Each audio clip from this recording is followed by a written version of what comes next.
بسم الله الرحمن الرحيم.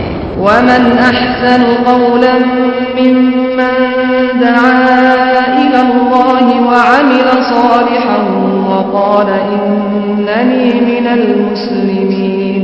بسم الله الرحمن الرحيم. قلبك خوف الله، أما الله ليس في قلبك، الله في السماء. أين الله؟ تسأل أبوك يقول يا ولدي الحمد لله الله معنا في كل مكان. لا يجوز هذا الكلام. الله معنا في كل مكان بعلمه، لكن إذا سئلت أين الله تقول الله في السماء مستو على عرشه بائن من خلقه. الله أين الله؟ كما قالت الجارة أين الله يا جارية؟ قالت في السماء. نكتفي بهذا وصلى الله وسلم. نحمده ونصلي على رسوله الکریم اما بعد. آج جس ایک بڑے ہی اہم موضوع کے بارے میں شیخ نے بات کی، جو ہمارے عقیدے کا ایک بہت بڑا اور بنیادی حصہ ہے، اور توحید کے جو 3 حصے ہیں، قسمیں ہیں، اس کی ایک مکمل مستقل قسم ہے جس کو توحید اسماء و صفات کے نام سے جانا جاتا ہے. اسی میں سے ایک قسم اور ایک سوال یہ بھی ہے کہ اللہ کہاں ہے. یہ ایک سوال ایسا ہے جس کے بارے میں لوگوں کی اکثریت جہالت میں مبتلا ہے، اور اس جہل کے پیچھے جو سب سے بڑا اور بنیادی عقیدہ ہے وہ اللہ سبحانہ و تعالیٰ کی صفات کا انکار ہے. جب تک ہم اللہ سبحانہ و تعالیٰ کی صفات کو بالکل اسی طرح نہیں مانتے اور تسلیم کرتے جس طرح ہم اللہ سبحانہ و تعالیٰ کی ذات کو مانتے اور تسلیم کرتے ہیں، تب تک ہماری توحید مکمل نہیں ہے. یہ بات ذہن میں رہے. تو اس لیے یہ بات جب بھی ہوگی یہ عقیدہ واضح ہو جانا چاہیے، اور ہمیں اپنے اپنے تمام بچوں، بہن بھائیوں، اہل و عیال، ماں باپ، بیوی، سب کو یہ عقیدہ سمجھانا اور بتانا ہے کہ اللہ کہاں ہے. ہم خود اپنی بات کرتے ہیں، مدرسے میں پڑھتے تھے، لیکن اس کے باوجود یہ علم نہیں تھا کہ اللہ کہاں ہے. جب پڑھ کے فارغ ہوئے، بڑے مشائخ کے پاس بیٹھے، یہاں سعودی عرب آئے، تب جا کے باتیں واضح ہوئیں کہ اللہ کہاں ہے. وگرنہ اب کسی سے پوچھ لیں اللہ کہاں ہے، اللہ حاضر ناظر ہے. بڑا عام جواب ہے، جو کئی لوگ آپ کو، ایسے لوگ بھی یہ جواب دیں گے جو سلفی ہیں، جو اپنے آپ کو اہل السنہ والجماعہ کا حصہ کہلاتے ہیں. آپ ان سے بھی یہ سوال کریں اللہ کہاں ہے، وہ یہی کہیں گے حاضر ناظر ہے. بھئی حاضر ناظر کیسے ہے؟ اس کا جواب کیا ہے؟ واللہ یہاں پہ بھی ہے، وہاں پہ بھی ہے، وہاں پہ بھی ہے. یہ بالکل وہ عقیدہ ہے جو حلولیہ کا ہے اور اشاعرہ کا ہے، جو اللہ سبحانہ و تعالیٰ کی صفات اور ذات کو اور اللہ سبحانہ و تعالیٰ کے علو کو نہیں مانتے. اس لیے یہ بات یاد رکھ لینی چاہیے کہ جب بھی یہ سوال ہو یہ واضح ہو جانا چاہیے کہ اللہ کہاں ہے. اہل السنہ والجماعہ کا جواب بالکل واضح کہ اللہ سبحانہ و تعالیٰ اپنے عرش پہ مستوی ہے، آسمان پہ ہے، آسمان سے اوپر جہاں اس کا عرش ہے وہاں اپنے عرش پہ مستوی ہے، بائن عن الخلق، اور اپنی مخلوق سے بالکل الگ تھلگ جدا ہے، لیکن اپنی مخلوق کے تمام معاملات کو اپنے علم کے ذریعے سے وہ جانتا ہے اور اپنے علم کے ذریعے سے کنٹرول کرتا ہے. جواب واضح، اللہ فی السماء. اللہ آسمان پہ ہے، اللہ اپنے عرش پہ مستوی ہے، واضح. اس لیے یہ کوئی ایک قرآن مجید کی کوئی ایک آیت نہیں، 20 آیتیں اللہ سبحانہ و تعالیٰ کے آسمان میں ہونے پہ دلالت کرتی ہیں. جیسے شیخ نے 2-3 آیتیں ہمارے سامنے پیش کی. سورۃ ملک میں اللہ سبحانہ و تعالیٰ بیان فرماتے ہیں 2 آیتوں میں یکے بعد دیگر اکٹھی، اَأَمِنْتُم مَّن فِي السَّمَاءِ أَمْ أَمِنْتُم مَّن فِي السَّمَاءِ. 2 واضح باتیں کی اللہ سبحانہ و تعالیٰ نے اپنی ذات کی طرف اشارہ کرتے ہوئے کہ اس ذات کے بارے میں جو آسمان میں ہے. پھر فرمایا الیہ یرفع الکلم الطیب یصعد الکلم الطیب والعمل الصالح یرفع، کہ جب انسان عمل کرتا ہے تو انسان کے عمل پروان چڑھتے ہیں، جاتے ہیں آسمان کی طرف. اعمال یصعد الکلم الطیب، اچھی باتیں، والعمل الصالح، اور نیک اعمال. اب آسمان کی طرف کیوں جاتے ہیں، کیوں چڑھتے ہیں؟ اللہ سبحانہ و تعالیٰ کے دربار میں پہنچتے ہیں، اللہ سبحانہ و تعالیٰ کی خدمت میں حاضر کیا جاتا ہے.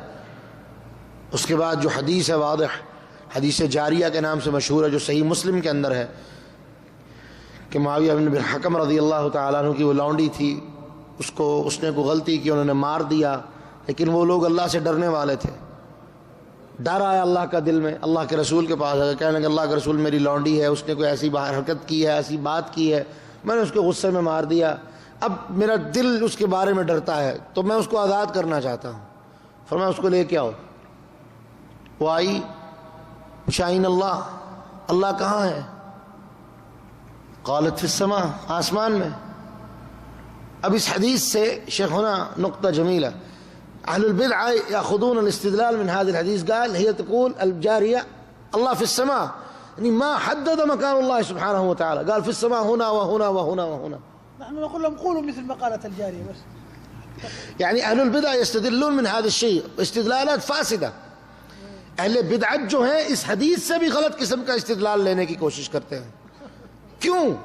جب اللہ نے واضح کر دیا ہے کہ میں عرش پہ مستوی ہوں اور میرا عرش آسمانوں سے اوپر ہے، بات ختم۔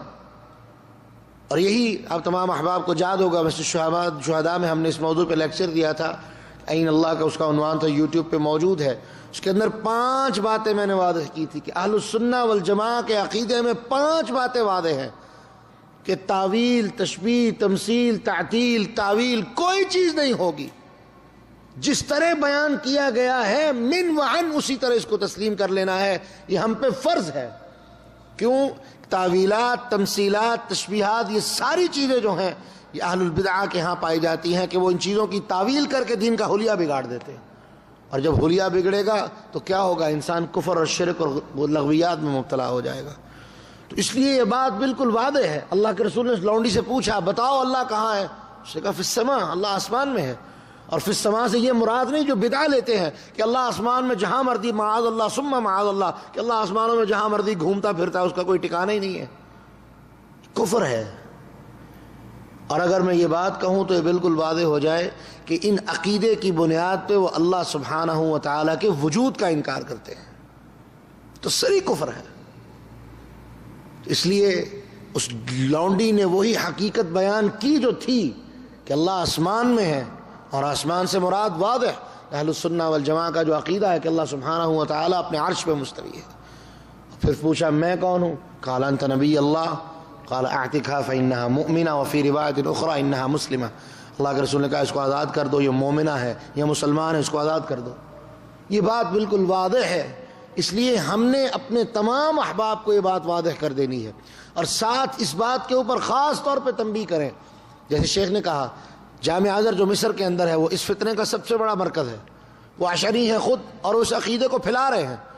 ہندوستانی بریلوی جتنے ہیں، دیوبندی جتنے ہیں، مغرب اور دوسرے ممالک کے جتنے اہل البدع ہیں وہاں جانا پسند کرتے ہیں، لیکن الحمدللہ بلاد طیبہ میں، مملکت الحرمین الشریفین میں جامعہ اسلامیہ ہے، جامعہ امام سعود، جامعہ ام القریٰ، جب یہاں جو لوگ پڑھ کے جاتے ہیں انہیں عقیدے کے اندر رسوخ آتا ہے، اور وہ اپنے لوگوں کو جب جا کے یہ چیزیں بتلاتے ہیں وہ عقل پہ ماتم کرتے ہیں کہ یہ کیا کہہ رہے ہیں، انہوں نے ہمیں کیا سکھایا ہے۔ وہ صرف عقلیات، منطقیات، فلسفیات کے ذریعے سے یہ لوگوں کو اس طرح سے الجھا دیتے ہیں، الجھاؤ پیدا کر دیتے ہیں، اور یہ شو کرنے کی کوشش کی جاتی ہے کہ اللہ سبحانہ و تعالیٰ کی ذات کے متعلقہ جتنی چیزیں ہیں وہ اتنی مشکل ہیں کہ ان کو کوئی سمجھ ہی نہیں سکتا، لہذا جو علماء غلط سلط آپ کے سامنے بیان کر دیں بس آپ اس کے اوپر ایمان لے آئیں، اور وہ علماء لوگوں کو جہالت اور گمراہی کی طرف لے کے جانے والے ہیں، ذلت اور رسوائی کی طرف لے کے جانے والے ہیں۔ اس لیے ایسے علماء سے بچیے۔ عقیدہ جو کتاب و سنت میں واضح ہے، جس کے اندر کسی طرح کی تعویل کی کوئی گنجائش نہیں، اس میں واضح ہے کہ اللہ کہاں ہے، اللہ آسمان میں ہے، اپنے عرش پہ مستوی ہے، باعن عن خلقی، اپنی مخلوق سے وہ بالکل الگ تھلگ ہے۔ یہ ہمارا عقیدہ ہے، اور ہم اس کو بالکل واضح بغیر کسی تعویل اور تشبیہ کے، بغیر کسی تمثیل کے، بغیر کسی تعطیل کے اس کو تسلیم کرتے ہیں۔ جو اس کے اندر ذرہ برابر بھی کلام کرتا ہے اس کا عقیدہ صحیح نہیں، وہ فاسد عقیدے والا شخص ہے۔ اللہ سبحانہ و تعالیٰ سے دعا ہے اللہ ہمیں تمام ایسے لوگوں سے محفوظ فرمائے۔ حصلت مناظرة بين رجل من علماء السلف ورجل من علماء هذا العلم الفاسد، علم الكلام الذي لا يأتي بخير إنما هو شر. اجتمع الناس خلق كثير، فجاءت المناظرة فقال من يبدأ؟ قال هذا العالم الفاسد لهذا العالم السلفي ابدأ أنت. قال يلا. قال يا إخوان الحمد لله والصلاة والسلام على رسول الله، قبل أن نبدأ المناظرة نحن نريد الخير فندعو الله، ندعو الله أن يهدينا ويوفق لمن كان له الحق. طيب يا شيخ. قال العالم الفاسد طيب. قال يلا ندعو. رفع الشيخ يده ورفع الناس أيديهم ورفع العالم الفاسد يده، كلهم رفع أيديهم، اللهم اهدنا اللهم وفقنا اللهم، وصلى الله وسلم محمد. قال الشيخ انتهت المناظرة. قالوا كيف ما بدأت؟ ما حصل كلام. قال حصل الكلام وحصل الاعتراف. قال فين؟ قال كلكم رفعتم أيديكم إلى السماء. لماذا؟ قالوا حتى ندعو الله. تدعو الله أين؟ قالوا يعني في السماء. قال انتهت المناظرة وقضي الأمر الذي فيه. نعم. تو جو شیخ نے بات کہی، ایک پوائنٹ شیخ نے پچھلے نقطے پہ بیان کیا تھا، وہ الفطرة السليمة. جی انسان کی جو عقل ہے، جو صحیح عقل ہے، کتاب و سنت پہ چلنے والی عقل، جو بدعات اور شرکیات میں مبتلا عقل ہے، اس سے ایسی توقع نہیں کی جا سکتی. جو عقل سلیم ہے، اللہ سبحانہ و تعالیٰ نے اس کے لیے نشانیاں واضح کر دی، اور ان نشانیوں میں سب سے بڑی نشانی کہ انسان جب دعا کرتا ہے اور اپنے ہاتھ اٹھاتا ہے، عجز و انکساری کا مظاہرہ کرتا ہے رب العالمین کے سامنے، تو ہاتھ فطرتی طور پہ اپنا منہ بھی بعض دفعہ شدت جذبات میں آ کے وہ آسمان کی طرف اٹھا دیتا ہے. کیوں؟ کہ وہ آسمان میں جس کی طرف وہ دعائیں جاتی ہیں اور وہ سنتا ہے اور قبول کرتا ہے، وہ آسمان میں بیٹھا ہے. جس عقل سلیم نشانی ہے عقل کے لیے. اور شیخ نے بیان کیا کہ ایک مناظرہ ہوا ہے کسی بدعتی اور کسی سلفی کے درمیان. اس نے سوال، مناظرہ کس بات پہ تھا کہ اللہ کہاں ہے؟ تو جب مناظرے کا آغاز ہونے لگا تو انہوں نے کہا بھائی کون شروع کرے گا؟ تو انہوں نے کہا جی یہ جو سلفی عالم ہے وہ شروع کریں گے. انہوں نے کہا جی مناظرہ شروع کرنے سے پہلے ہم سب چونکہ یہاں خیر حاصل کرنے کے لیے اکٹھے ہوئے ہیں، تو ہم سب مل کے اللہ سے دعا کرتے ہیں کہ اللہ سبحانہ و تعالی ہمیں حق کی سمجھ عطا فرمائے، خیر کی سمجھ عطا فرمائے. چلو ہاتھ اٹھاؤ، دعا کرتے ہیں. اب وہ فاسد عالم سب سے پہلے آگے لگا، اس نے ہاتھ اٹھائے، لوگوں نے بھی ہاتھ اٹھا دیے، دعا شروع ہو گئی. دعا جب ختم ہوئی تو سلفی عالم نے کہا جی مناظرہ مکمل ہو گیا، الحمدللہ ہم جیت گئے. اس نے کہا جی وہ کیسے؟ مناظرہ تو شروع ہی نہیں ہوا. اس نے کہا مناظرہ ختم بھی ہو گیا، تم کہہ رہے ہو شروع نہیں ہوا، وہ کیسے؟ کہتے تم نے دعا کی ہے، ہاتھ اٹھائے ہیں. ہاں اٹھائے ہیں. کس طرف اٹھائے ہیں؟ آسمان کی طرف. کیوں؟ کیونکہ اللہ سبحانہ و تعالیٰ آسمان میں ہے، اور اگر اللہ سبحانہ و تعالیٰ آسمان میں اپنے عرش پہ مستوی نہیں ہے تو پھر تم کبھی ادھر ہاتھ کرتے کبھی ادھر ہاتھ کرتے. جو تمہارا عقیدہ ہے اس کے مطابق تو تمہیں ایسے ہی کرنا چاہیے تھا. تو جو عقیدہ صحیحہ ہے وہ واضح ہے. تو اللہ سبحانہ و تعالی ہمیں اس کی سمجھ عطا فرمائے، اور تمام غلط قسم کے جو فاسد عقائد ہیں اللہ ہمیں اس سے محفوظ فرمائے. وآخر دعوانا ان الحمد للہ رب العالمین.